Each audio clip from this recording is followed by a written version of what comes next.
Hello, good afternoon, good morning, and welcome to this session. Today, we're doing something we call On the Shoulders of Giants, where we interview one of our clients that's been with us for a year, sort of an anniversary, I think it was last month. And today it is Shaun. So, what we're going to do, ask a series of questions about Shaun, where he was, where he's been. So, Shaun, without further ado, give us an introduction of who you are, what you do, and the market, and that type of thing, please, but then where you're based and that type of thing. Sure. So I'm Shaun Bartley. I am from Atlanta, Georgia, live in Atlanta, Georgia, by way of New York City. Um, I service or I kind of work within the industries of manufacturing engineering. So I partner with HR, director level and above for HR, operations, engineering, and manufacturing. Those are the departments primarily. Um, Started in this journey 2013, and I took a year off to jump into another sector of sales, not staffing related, but 9 years total in the staffing industry. Awesome, great. Great. And what's the sort of average salary that you recruit at, Shaun, in the US? Nothing below 80,000. So between 80 to 150. Okay. What would you say the average is then? I'd say average is 100. Yeah. Mhm. Cool. And the average percentage you charge? 25 now. 25 now. Not, Yeah. not not the case when I started. No. Okay. So I'm just coming on to that next. From your point of view, what prompted you to reach out, or when we reached out to you, I suspect, Yeah, what was the reason for you agreeing to the meeting and everything? What was going through your mind, or what was going on for you then? sure. So I started the business in 2022. Yeah, 2022, March. I'd been working in the business for a year, right? Before reaching out to you guys. I hadn't known of any recruitment or staffing company resources like this or training or coaching programs. So you guys were really the first that I were introduced to. And I got word of it by way of your podcast. So I had taken in just several episodes of the podcast, listened to you guys, thought it was pretty awesome that there was a community, of business owners just like myself. And that prompted me to reach out when one of your videos solicited or at least asked, your call to action was, hey, if you want to book a call with me just to see how we can help you improve, click on this link. And that's what I did.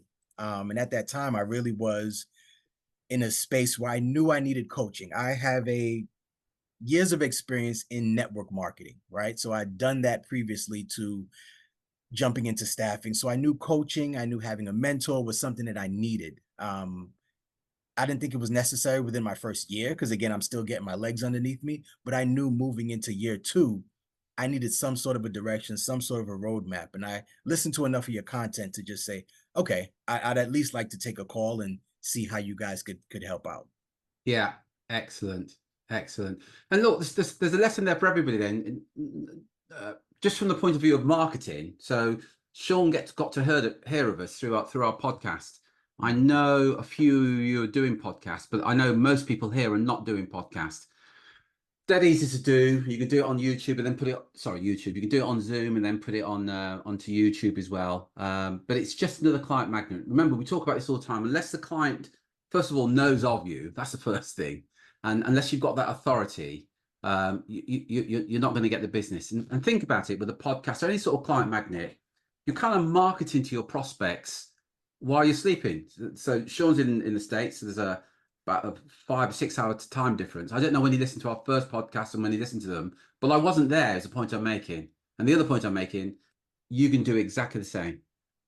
And the moment you're doing this sort of thing and putting that content out there, it's helped position you as an authority in your particular niche.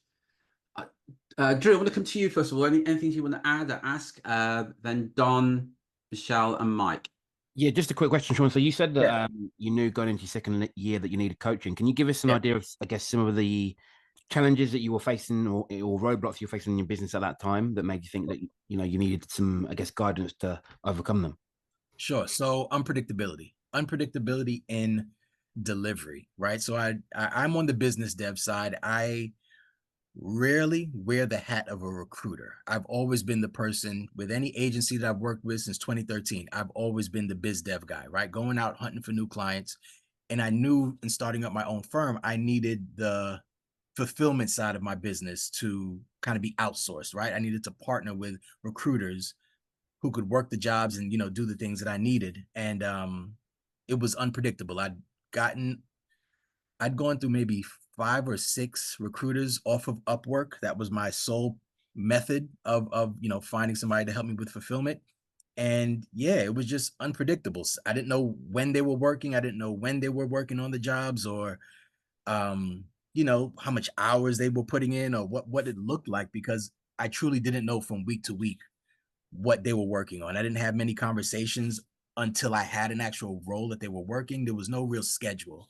So that was the tough part, right? Not really knowing what the outcome was going to be. Everything that I was working was 100% contingent. So I'm always going up against, time. There was no partnerships that I had. There was nothing exclusive that I was working on. And the fees reflected it, right? It wasn't, I'm killing myself for, a $12,000 fee or a $13,000 fee. And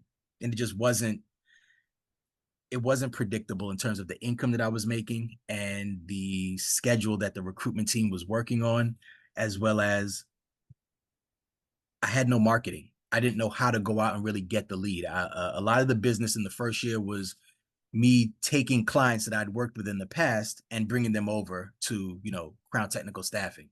But there was no new pipeline or new leads coming in other than the stuff that I was working on based on relationships I'd built, over the past couple of years. So that's what needed to change. I needed a pipeline and predictability. Thanks, Shaun.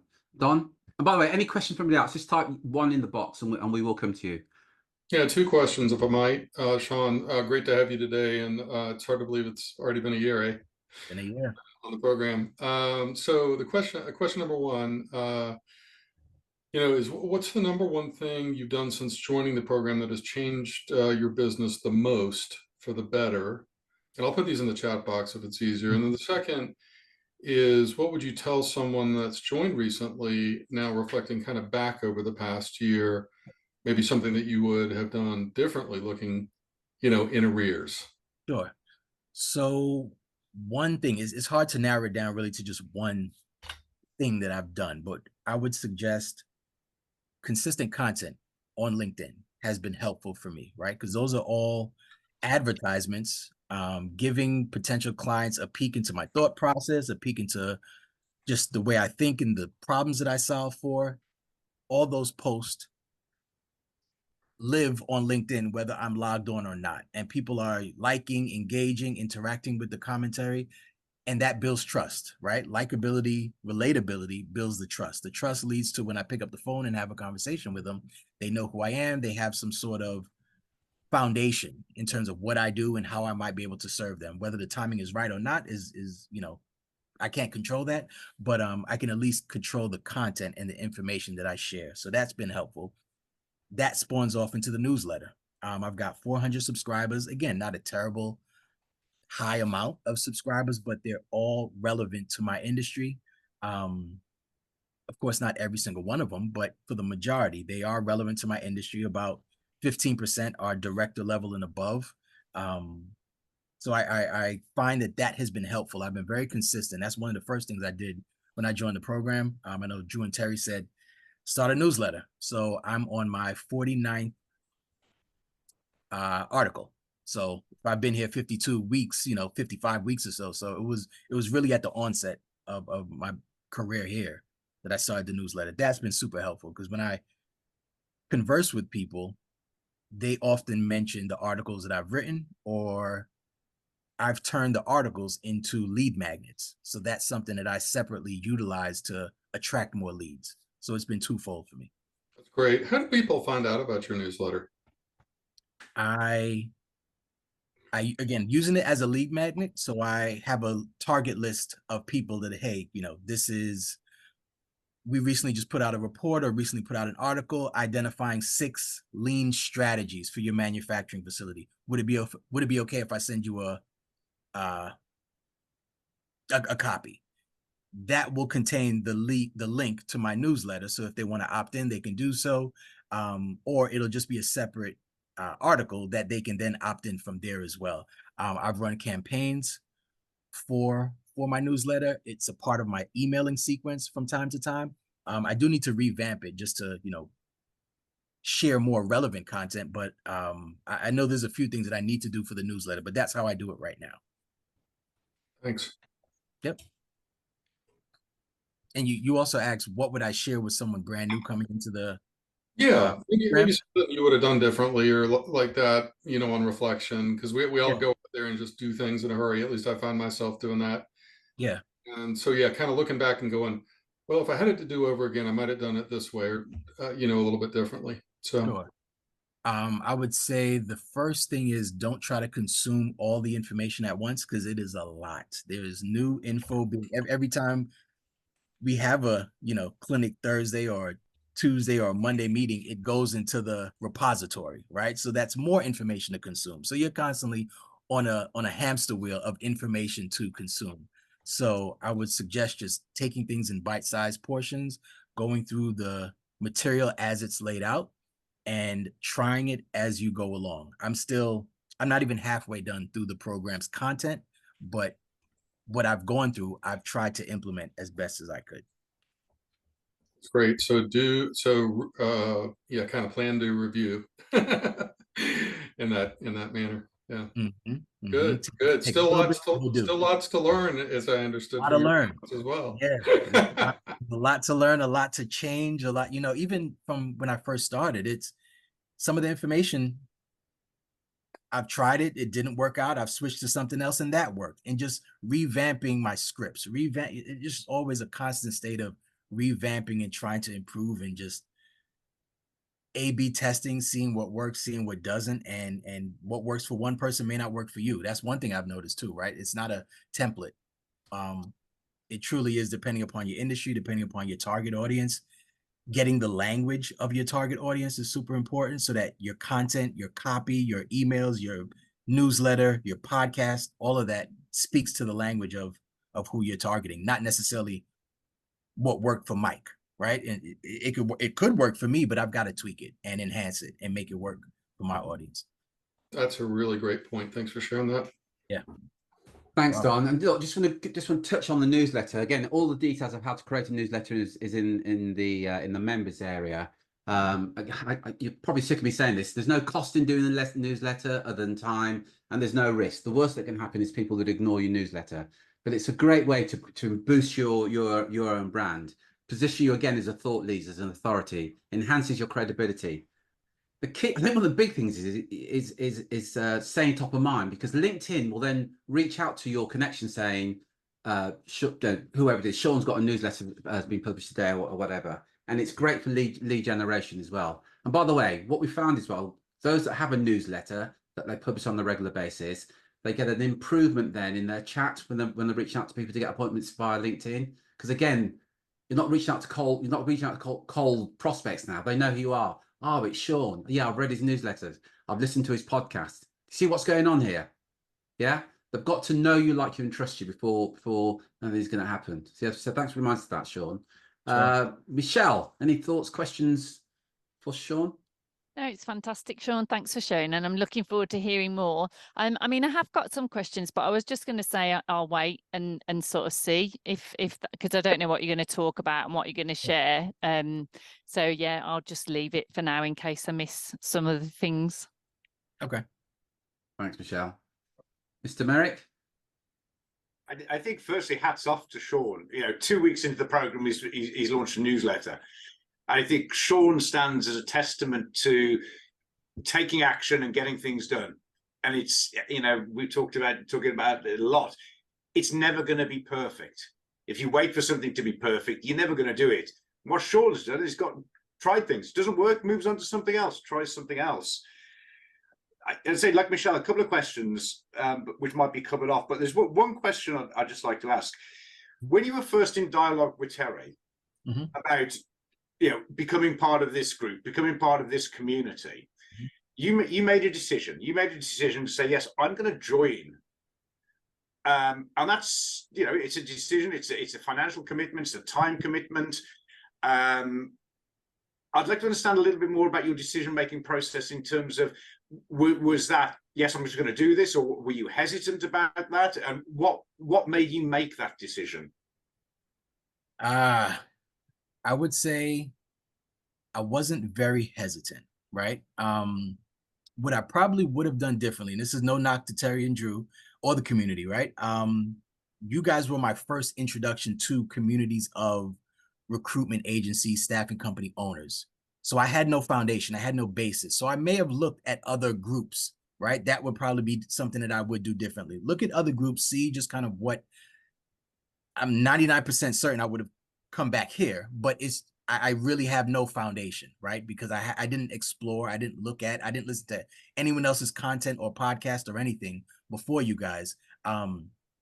So I trusted the ability to help me based on what I was looking for, simply based off the podcast information. Because Terry, you and I, we spoke for maybe 30 minutes, and it took 30 minutes for me to decide that, okay, yeah, we're going to move forward. Just because I knew that one thing that helped too, Terry, when you stated that if I do not get a result, let's say I think in the first 2 or 3 months, and I'm not happy with the results, I can work with you for free until I get a result, until I at least make my investment back. So that was a good call to action for someone who, it was a win-win in my regard. Like if I don't make any money in the next 2 or 3 months, I can at least work with them until they prove their information to be helpful enough for me to make the money back. So there was minimal risk. I wouldn't say no risk at all, but it was minimal. At least I didn't see it much as a risk. I found it risky to continue going on another year doing what I'd been doing before. That to me was more of a risk. It was just too helter-skelter for me to have any dependency on anything. I think for me, you've nailed it there, Shaun. The risk of not changing was greater than the risk of doing something. Yeah. And what I found throughout talking to people for many, many years is that successful people will make decisions very quickly. Unsuccessful people will sit on the fence and dither and not make decisions, because the decision to join this group is one thing. The decision then to take the information that's being shared and implemented is a totally different thing. So you made the decision to join this group, and some people join this group 3 months into it, so it doesn't work because they haven't been doing the stuff. You've been doing the stuff, and I think, as I said earlier, testament to the fact that you follow the instructions, you do the stuff, you get results. And it also didn't help that so I joined in March, April, May. So by May, I'd gotten my first exclusive agreement signed, had a job being worked, and that was my largest fee at that time. That was the largest fee that I'd gotten. So it didn't help that the information that I used actually got me an exclusive agreement, my first one, and also the highest fee that I'd gotten to date at that time. So I was pretty pissed with Terry and Drew, because I'm like, all right, now I can't get any money back because I've made more than what I invested. So, for me, it was like, okay, I guess this thing does work. I just have to stick with it and continue to revamp and try different things, because clearly, the process works. And I also, to your point, Mike, when you said people come in for 3 months and they, say that it doesn't work, I think I didn't start feeling truly comfortable with the process until 9 months into the program. So I'd say about October, November of last year is when it's like, okay, it's clicking. I see what's happening here. I see how the conversations need to flow, and I'm still learning 100%. But anything under 9 to 12 months of true dedication, I feel it's just a waste of time, because you're not going to get it. You're not going to get it. So that would also be my kind of, bat signal to a new person coming in, like, hey, at least dedicate 9 to 12 months to this program, or to any program, quite honestly, because anything under that, it's so new from what you've been doing that you have to really rewire your mindset, rewire the way you converse with potential clients. And all that rewiring is not going to happen, in your first 2 or 3 months. Yeah, interesting. Thanks, Shaun. I know you got a question, Drew. Just a couple of points that Shaun's made there I thought was really interesting. We talked earlier about the podcast. We talked about the newsletter, and Shaun said something. He said, I didn't listen to anybody else's podcast. Here's a question for you guys. How many of your competitors have got a podcast? I suggest most of them haven't. How many of your competitors have got a newsletter? Can you see the advantage you're going to have over your competitors? And we joked about this a few weeks ago about you just have to be better than your direct competitors to dominate the market. But that won't happen unless they've heard of you. Your potential clients out there have actually heard of you. So it's worth looking at that, seeing how many of your competitors have got a newsletter or have got a podcast. Thanks, Shaun. Drew, I know you got a question. Over to you, Drew. Yeah, I'm just interested to know, like, so you said that one of the sort of early results you got is that you got your, I think 2 months in, you got your highest fee you've ever gotten before, and you got your first exclusive. So can you, I guess, talk me through what made you want to go from contingency to, you know, exclusive and retained route? And then I guess what conversations did you have with yourself in terms of wanting to ask for a higher fee and win a higher fee? I think wanting to move from contingent to retained, or at least contingent, I'm still not 100% retained. It's primarily exclusive only is what I'm working on. I do have a contingent search going on right now, but that's just for a long-term client. Anything new, 100% of anything new will be exclusive. So what even prompted that was some level of predictability. The level of conversations that I'm having with clients are very different than the conversations I was having 12 months ago. Case in point, just yesterday, had a conversation with a client that I'm, working a search for. They came in with an offer. The offer was decent. The candidate was perfectly fine with, accepting the offer as is. But I knew that I could really cement a result for the client, number one, by helping them get a person who was a higher caliber candidate and putting them in a higher caliber role. So it was a project engineer that they were hiring for. We're working on now making them a senior project engineer so that that person can now influence the project engineer role beneath them, the person reporting into them. And it just makes for a more streamlined process. One, that's more money for the candidate. That's more money for Crown Technical Staffing, right? And it helps the client secure a position that was harder to fill because that candidate technically had the experience, but they were trying to put them into a lower level. So having the ear of the client is something that I didn't have before, to where I can influence the amount of money you're going to pay this person and the level or role at which this person is going to come in and influence and help their business. Those are the type of partnerships I didn't have, and I don't think I could have on a contingent basis, because again, I'm just working on speed. I'm working on 15, 20 jobs at a time. I'm going to close 4 or 5 of them, and the other 15 they either put it on hold or, so certain things happen. So I just found it to be such a waste of time. And the level of respect and the level of camaraderie and partnership that I have with the clients is very, very different today than I did when I first started. So I think those are the things that I can control that I didn't control before. So I would say that's, primarily why I wanted to move from that contingent model. It was too helter-skelter, too up in the air, no real respect. And in terms of like the sales process of it itself, like what did you, I guess, what's the difference that you found from selling or offering a contingency service to offering a retained / exclusive service? Like how do you communicate that to the client? Sure. I would say the biggest thing is breaking it up into parts. I'm not necessarily hunting a role. I'm not looking for a position that you have open today. That's something that I did in the past. I'm looking for opportunities that don't exist, or I'm looking for concerns or issues in your business that I have a candidate, or I can go find a candidate that they can solve. So it's more of a consultation versus what are you working on right now? What type of jobs do you have open? Anything in the next, 30 days? Or that's more of a rushed process. And that is such a low-hanging fruit that I'm not going to get the fees that I'm looking for working on a role that maybe 3 other agencies have worked on. They kicked a couple of offers, and I'm now the 4th contingent recruiter coming along singing, I can help you, I can help you. Those are the 20%, 18%, 15% roles that I would get in the past. That's not the case today. So I would say that's where the process is a bit different. Far more consultation today and really more problem solving. And a lot of the sales process starts before I even get on the phone. They've engaged with some level of content. They've answered a poll, which gives me insight into maybe issues or concerns that they're having in their business. They have responded to a lead that I've shared. They've done the survey. They've done something to indicate that the door is open for me to have a consultative approach and a conversation with them, and they'll be open to it. So that is a very different approach. I didn't have anything to attract other than I was the cold calling king. I'm going to pound the phones till the phones can't be pounded anymore. And I just found that was a big waste of time. So now, just on your business development now, like, yeah, so I'm sure you still use the phone to call for sure. Right? So do you ever call like a completely cold prospect now who doesn't know who you are, or is most people that you speak to now, they've done something, like you said, they've done something to indicate they have a need in some way?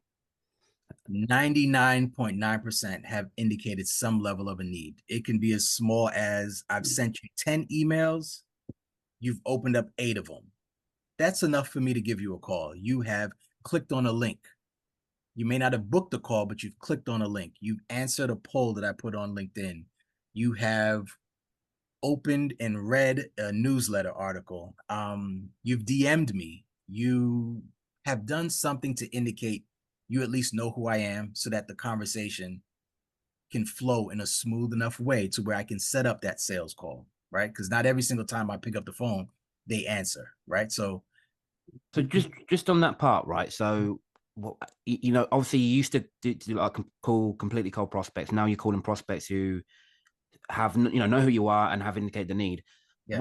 What's the difference in terms of the, what that initial phone call, that initial conversation you have with a prospect? How does that go compared to, what it was like when it was cold? When it was completely cold, they didn't have time to talk to me, or they rushed me. What do you want? What do you need? It was very much a commoditized conversation. Yeah, I know you're a recruiter. You're going to tell me that you can find X, Y, and Z. Get on with it. It was a lot of get on with it attitude. Just hurry up with the conversation. Don't really have too much time for you. I'd say now I've had people share, just when I say, hey, this is Shaun with Crown Tech. Yeah, I know who you are. I had a person, I could show you the DM, somebody that I emailed, not even emailed, on LinkedIn Navigator. I messaged them, just, starting a conversation. They said, hey, are you the one, is Crown the person that shared with us this product? It was the product accelerator product that I used. You guys helped me create. I forgot what the software. The scorecard. The scorecard. There you go. Yep. There you go. Are you the person that created the accelerator, the product accelerator scorecard? I had not talked to this person a day before or prior. So just seeing the messaging and seeing my history with them, that is a far more warmer conversation. They've used the product that I've shared with them. The conversation flows a lot smoother. They're more willing. If they don't have anything today as an opportunity, I know that I'm eventually going to get something from them at some point, because there's familiarity, there's some level of trust, and they see me as an industry expert offering value. That's the biggest key too. I offer far more value today than I ever did. I have more to offer, right? I think that's the key. I just turn a lot of my content into something that I can offer them. Awesome. Excellent. Thanks for that. Michelle, thanks for that, Drew. Thanks, Shaun. Michelle, would you mind just reading out what you've typed just for the recording? And Si, I'm going to come to you next. Oh, yeah, it was just about the point before, the one that Shaun's just been talking about, that change and transformation, and the Harvard Business Review. I mean, it's well known, most transformations fail. They reckon it's only 12% of organizations that go through major change programs produce lasting results. And one of the top things that they cite for better success is that transformation is should be used as a sort of continuous improvement process. It's not a silver bullet, really. So yeah, it was that. Excellent. Thanks for that, Michelle. Si, can't see you, buddy. You there, Si? Should be. Yeah, he's on mute. Okay. Yeah. Can you turn your mic on, please, Si? So, Si, if you look at the bottom left, there's a mute. There you go. Hello, mate. Hi. See, Mike, it's not just you and I that have a problem with the microphone. I told you. No, the toolbar was over the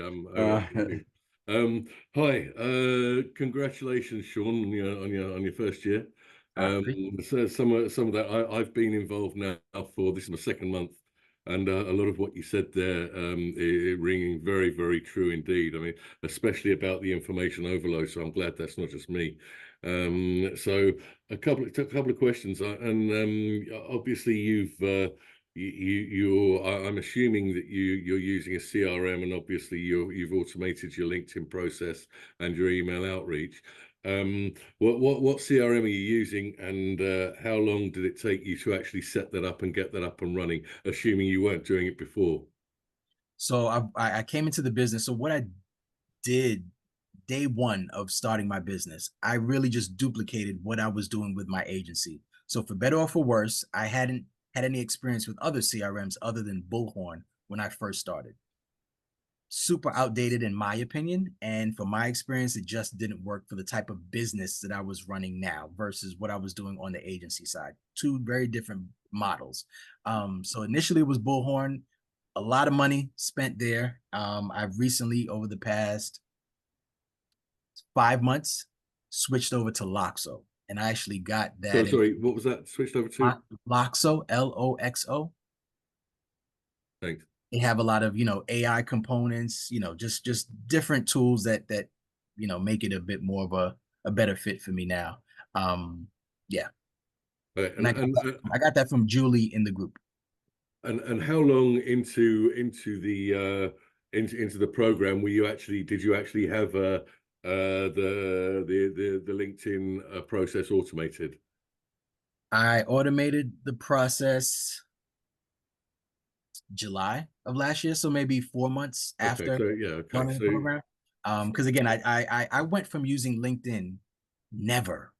When I tell you I never posted anything prior to March 2023 of joining the program, you might have gotten 4 or 5 posts out of me. Right.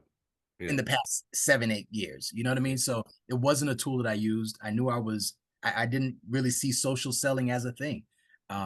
So yeah, it's been a complete revamp. The headcount in terms of just my, people that I'm connected to, it is literally doubled since March of joining the program. So yeah, it took a while. It took a while for me to, kind of get that up and going, but and I'm still revamping just the scripts and the things that I say and how I introduce conversations. I think I've got a pretty decent cadence right now, but yeah, it's constantly a work in progress. Yeah, right. What worked 8 months ago may not start the conversation today. So, yeah. Thank you for that, Shaun. Thank you. Very helpful. No problem. Thanks, I want to come on to pricing and fee structure and that type of thing. Intellectually, everybody here knows that one of the quickest and easiest ways to increase your sales is to increase your fees.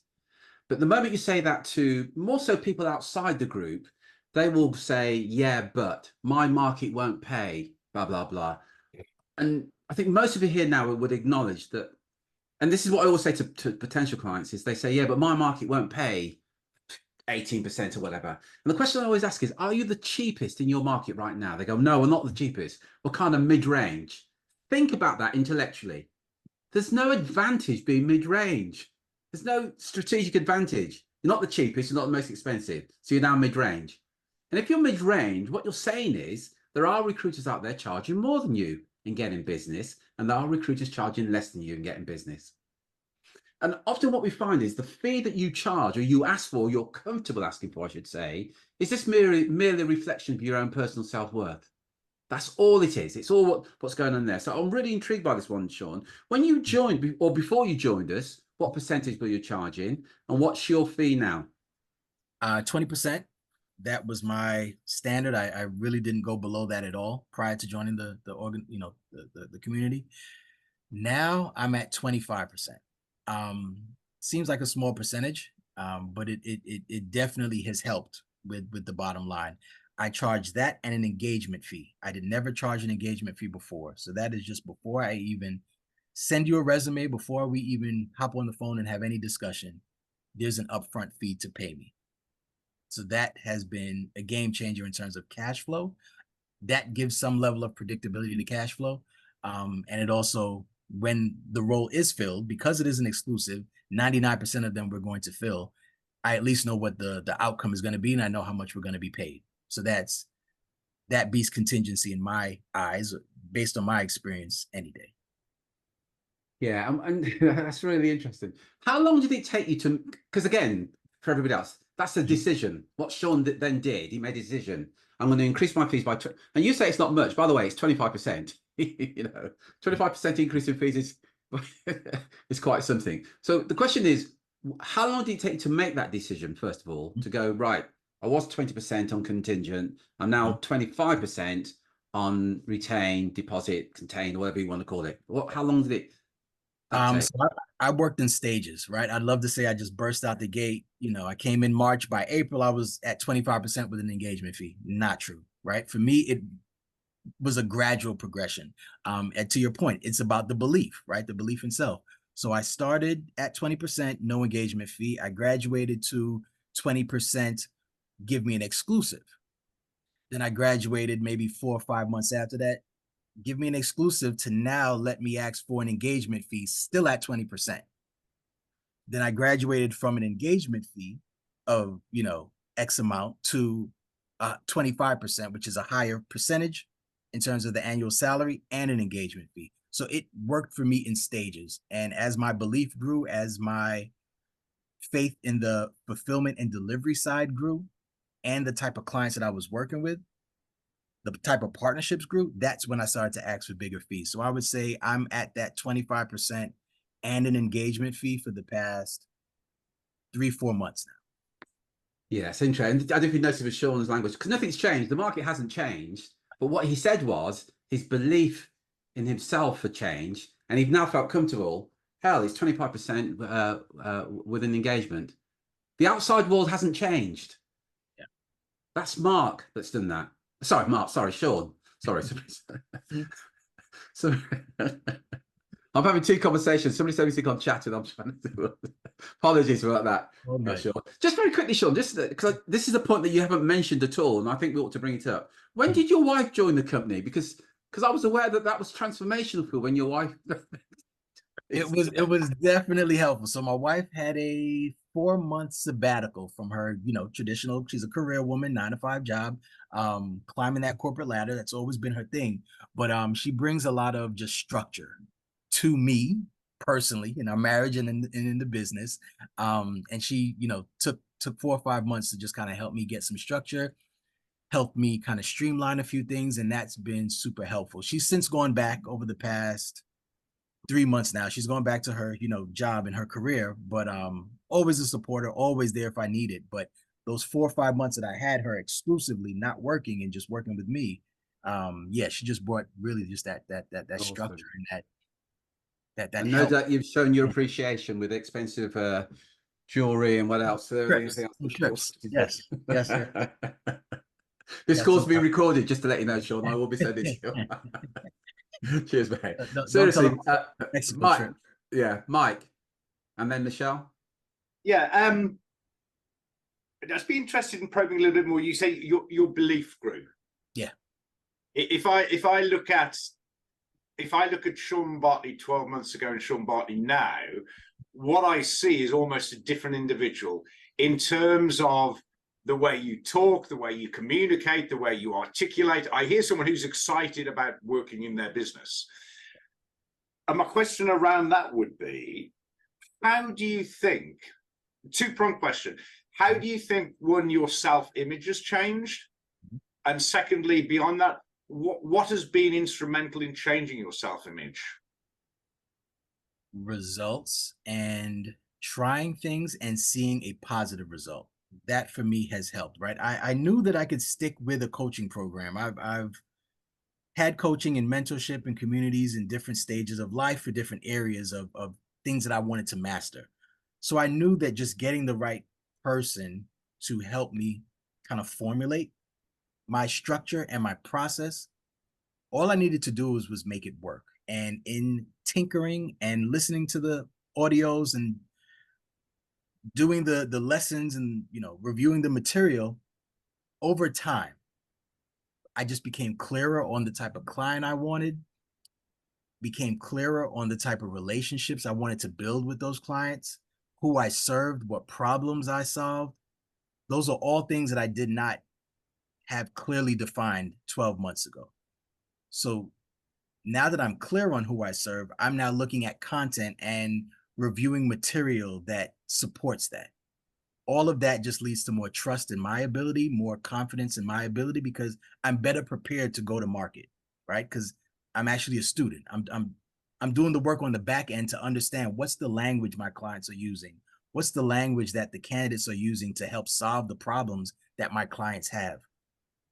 All of that didn't exist 12 months ago. Again, I didn't have any foundation for it, right? I didn't know it existed. I didn't know it was important to know the language of my client. I just thought you pick the phone up, you get a job, you fill it. Simple. You know, I really believe that's the simplicity of this industry, and that's kind of the knock on it too. It's overly simplified, and it to truly be a master or to be respectable in this craft, that student hat has to be on 24/7. So I think that's the biggest thing. Once I felt comfortable in knowing that I'm doing the work behind the scenes and I can communicate what I'm doing and how I serve better, that for me was where the confidence built. And then that just translated into communicating to the recruiters better so that we were on the same page to fill the jobs and, you know, make more money, quite honestly. Excellent. And again, listen to Shaun's language. You see, because whatever identity that you have now, to get to where you want to get to, it's a different person. It's one of the questions we ask you. Who do you need to be to achieve your goal? But were you conscious of Shaun's language? And Mike talked about it, just a change in the identity. And we touched on this on Monday about your future identity, because it's the future identity that will get you the goals. But unless you know what that goal is and who you need to be, that's where the challenge is, because we will always perform to our identity. This is who I am. I recruit at 10% and I recruit at salaries of 30,000. Example. Another identity, hell no. I don't do anything below 200,000 and a minimum of 28%. That's your personal identity. That's all it is. I say all. It's a big part of it. Really interesting. Michelle, I'm gonna come to you. Sorry, somebody gonna say something. Sorry. Yeah, no, I was just gonna. Shaun. Yeah. I was gonna give you just a very recent, past 7 days example of the identity. So I had a potential client reach out to me, someone that was on my list that I had targeted, large food and beverage company, manufacturer. They'd received my information from the VP of HR, right? I cold called this woman, not cold call, but warm called them and had a conversation. It wasn't the right time. She passed my information to her lead talent acquisition director. She conversed with me, wanted to sign the contract, wanted to see the agreement, had no issues with anything. There was no sales involved in it. It was really just a done deal because of the relationship I'd built with her manager. The caveat was they pay every 180 days. That was the biggest difference. I said, there's no way in the world I'm doing work now and being paid 180 days from when this person starts working. It was like, we don't do net anything. It is no net 30s, no net 60s. 180 days after they start, that's when we're able to pay you. I said, I don't care how many jobs you have. I'm not doing it. I would have brought that into an agency had I been doing agency work a year ago. No question. Right. Yeah. So that great example. Like, there's no way in the world I'm doing that today. But if I was working for someone, absolutely, I'm bringing that in all day. Yeah, great example. Thanks for that. Thank you. So I'm going to come to you and then to you, Paul Foster. Oh, sorry, Michelle. Let me come to you first of all, and I'll cover this off. Yes, Si. Sure. Yeah. Sorry, Shaun. You might have answered this earlier on. I missed it. But you obviously talking about the markets that you're in and the clients that you're speaking to. Have you adapted your market in any way since you joined the program? Have you changed that in any way, or are you still speaking to exactly the same people or the same type of people? And I think that for me was the eye opener. I'm talking to the same people that I talked to 3 or 4 years ago before I started my business. It's really no difference in terms of the market. It's the way that I go to market that is very different today. Yeah. And for me, I didn't think anyone in this manufacturing and engineering. So manufacturing engineering companies, that's about anywhere between 100 employees to 1,000 employees. That's my target. They either have a small HR team or they have none at all, and they outsource everything. That's really my space that I play in. I truly didn't think that they would pay engagement fees. I didn't think that they would pay money up front because I'd never worked somewhere where they got $1 up front. So that was a very different mindset for me, and I didn't think it existed in my space. But it does, and that for me blew me away the most because I did not change my market. It's the same engineering and manufacturing companies I've been calling on. Just the way that I approach them and the go-to-market strategy has changed. That's it. Excellent. Thank you, mate. Yep. Thanks, Si. Paul Foster. Yeah, Shaun, get yourself on camera. This is good energy. Your clients need to see more of you. That's what I think. Here. You know, if everyone else is doing ChatGPT and written work, you need to be on video. But that wasn't why I wanted to speak to you. I wanted to ask. My understanding is that before you would work contingent roles, and then you would engage with delivery, so recruitment delivery from Upwork. Are you still using that model? So I still use Upwork. And again, all of it has been a change in me. So the change in the job description that I put out on Upwork attracts a different type of recruiter for the fulfillment and the delivery side. I pay a little bit upfront now, right? Before I wasn't. It was 100%. When you help me fill this job, I can then pay you. But now that my business model has changed, the clients are giving me a little bit more money up front. I can then throw a couple of dollars to the recruiter up front just to let them know I'm not jerking you around. This is an engaged role. This is an exclusive role. You will be paid upon filling the position. Let me give you a little something up front. That has brought just a different caliber and a different type of recruiter to me. Because I found in the very beginning, I had a gentleman, he was okay with taking 10% on the back end, not getting anything up front and 10% on the back end. That kind of spoke to just the level of recruitment that I'd probably get from that individual, right? Like I don't know many people worth their grain and salt that would take 10% of a fee. And that's not a knock on anyone that may do that today, but there's just a greener pasture, you know, as you move through the process. I would never even agree or have a conversation with a recruiter today that was okay with taking 10%. I know the level of work that I'm going to get out of that type of recruiter, but you know, I do find that has that throwing a couple of dollars in the beginning has helped. The platform has not changed. I'm still on Upwork. Okay, and just to kind of check in then, so are you now using when you put out a job, are you going to exclude, like your clients are using you exclusive? Are you using those recruiters on an exclusive? Yeah. Right, Yep. and then those are kind of like you've now found which ones are like working the best for you, right? Great. I've gone through anywhere between 10 to 15 in the past 2 years, right? And that just made me feel very uncomfortable because I really didn't have a level of expectation, right? It was too up and down. So I'm at a space now where I think I found 2 to 3 really good ones that I just keep in my back pocket. They have other clients, but not in my space, nor is there any crossover for the type of projects that I'm working on. They all sign an NDA. It's all legally binding. And yeah, I just kind of use those 2 or 3 for all of my projects today. And what aren't they doing? Are they approaching, interviewing the full works, or where do you then get involved? What's the kind of where they finish and you start? Because I'm just trying to get a sense of how much BD work you're doing versus delivery. BD work is 90%. 10% is just if they have so for example, I've got a client, they're brand new. I want to make sure we knock it out the park on this particular role.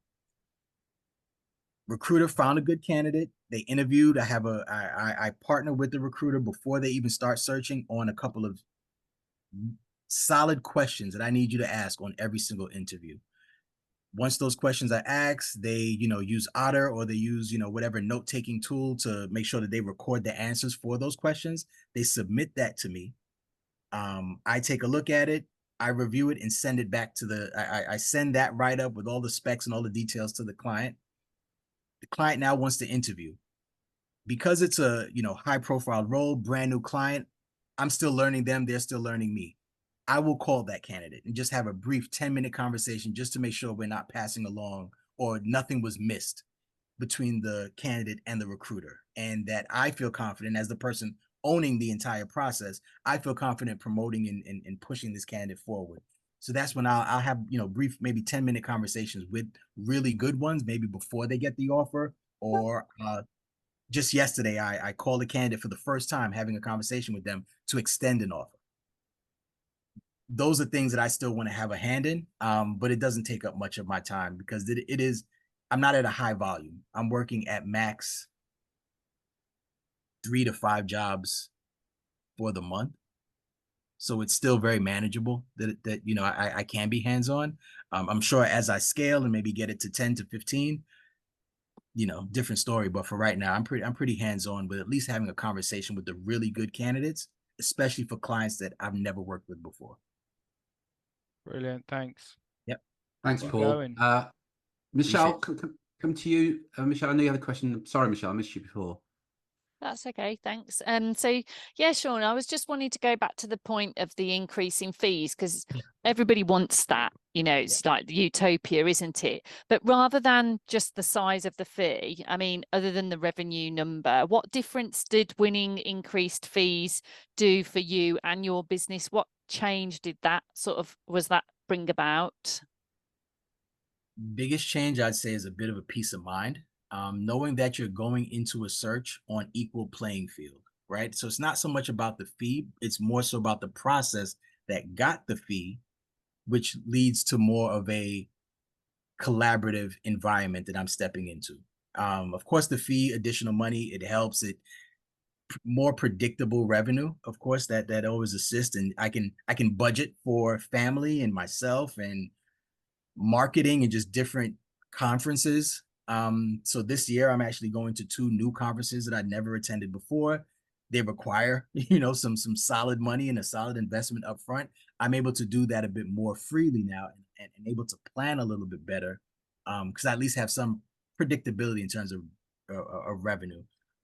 So that's been helpful. That's been super helpful. But really, it's the mindset of, okay, I'm at least stepping into this thing with some level of respect, and we're on equal playing fields, and I have nothing but confidence that we're going to fill every job that we bring in right now.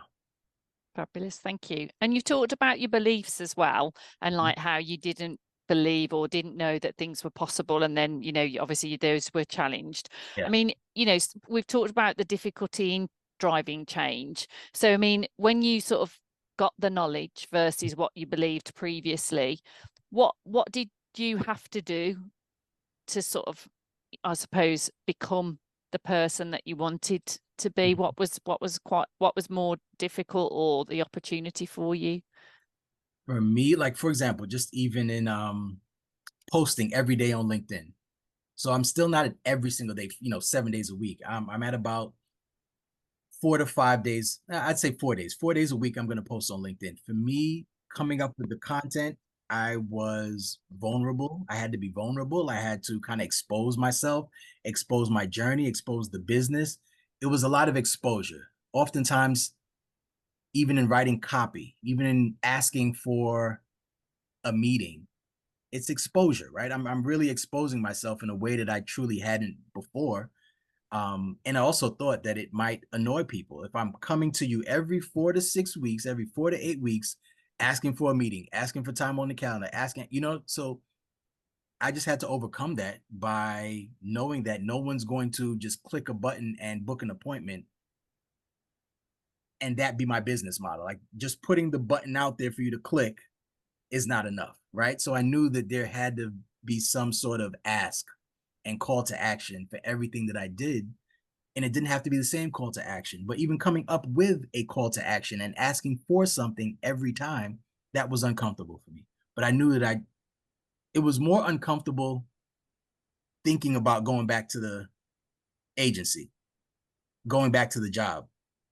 falling on my sword, so to speak. That for me was more uncomfortable than, and you realize the more you do it and the more you are vulnerable, people rally around you. People rally around, want to support, want to encourage, want to share a lead. They want to do a video testimonial for you. People want to help. They want to be a part of your journey. I literally had somebody say, Shaun, someone I met last year, they're like, yeah, I feel so invested in your success and I don't even know you. Like, I feel invested, right? I think it's cool that you started this and you just want to build something and build a better mousetrap. And heck yeah, I'll share insights, share intel when I can and help. I think people just truly want to champion somebody, but you've just got to put yourself out there to be championed and advocated for and supported. So I think that was the biggest thing, just realizing, yeah, no one's coming to save you. You got to go out there and expose yourself a bit and be vulnerable. Very good. It's interesting because until you were just talking about exposure, whenever I think about, oh, we need to get exposure for the business, I never see it really in a negative light, but you're absolutely right that you need that vulnerability, don't you? And you don't really think about it like that, but to get exposure, you need to be exposed. And I think that's a great point. Thank you. Fantastic point there, Michelle. Scary as hell. It's scary as hell, especially one that, is not guarded, but we live in a society sometimes where a lot of bravado or all is well, everything's going well, money's being made, clients out the wazoo, and that's not the case, right? And sometimes in just exposing the journey and sharing, you come across that way. So yeah, I think it's just important for me at least, to make sure that I'm sharing the journey and communicating that throughout the process. Yeah, awesome. I think there's great lesson there about vulnerability. And just very quickly, think about the people that you like and admire and whatever. They've always shown their vulnerability because it shows that they're real, by the way. Really good point there, Shaun. Listen, I've got to go. Drew's going to be here a bit longer. I've got to go shortly. But just one question I want to ask before I go is, in terms of percentage increase from where you were March 2023 to where you are now, what sort of percentage increase are we looking at, Shaun? So I will say this. Once the invoice gets paid this month, I will have made all of the revenue from I would have exceeded the revenue that I did in 2023, the entire 12 months. So in the first 4 months of this month, I've matched what I've made in terms of beyond percentage, but just in terms of total revenue, I would have matched and exceeded it just by a little bit. Fantastic. Congratulations on that. And I just, look, I've got to go now. I just want to say a massive thank you. I know I got a lot from this. I know a lot of the other guys did, and got some great feedback here from the other guys. So a massive thank you. And again, for just exposing yourself, which doesn't sound right as I say that, but you know what I mean. Just showing your vulnerability. It sounds so much better. You're a star. Thank you very much indeed, Shaun. Just to check, did you just say, just to make sure I heard that right, did you say like in the first 4 months of this year you generated more revenue than you did for the whole of last year? Yeah. Wow. Yeah. Awesome. Well done, buddy. Take care, folks.